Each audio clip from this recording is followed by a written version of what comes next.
in the world, which you have rebuilt once and we're rebuilding again. And then we're reestablishing deterrence and credibility. If you look at what happened, we deal with every day the outcome of what happened in Afghanistan, the debacle under Joe Biden. We just dealt with it in the streets of Washington, D.C. with those 2 National Guardsmen. And then what happened on October 7th with Hamas, what happened in Ukraine, a war that never would have started under President Trump. We're having to rebuild that. So whether it's freedom of navigation and taking the fight to the Houthis, whether it's Midnight Hammer, those beautiful B-2s going 37 hours back and forth, undetected, delivering with precision, and Iran not getting nuclear capabilities, Europe and NATO stepping up to 5%, locking down our southwest border. It's been an honor to work with Christy and Tom and everyone else down there to lock it to 0, operational control of our border.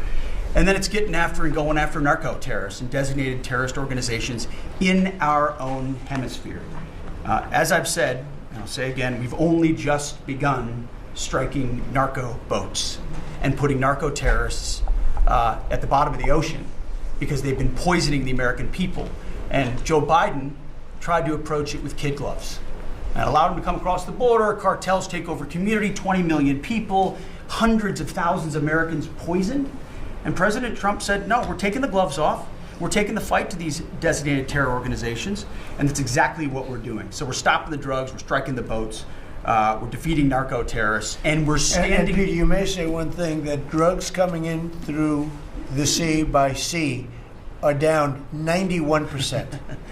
And I don't know who the 9% is. I'm not sure either, sir. But down 91% by sea. We've had a bit of a pause because it's hard to find boats to strike right now, which is the entire point, right? Deterrence has to matter, not arrest and hand over and then do it again, the rinse and repeat approach of previous administrations.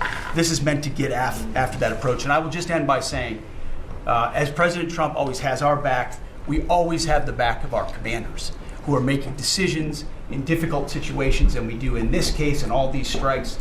They're making judgment calls and ensuring that they defend the American people. They've done the right things. We'll keep doing that, and we have their backs, Mr. President. Good job. Thank you very much.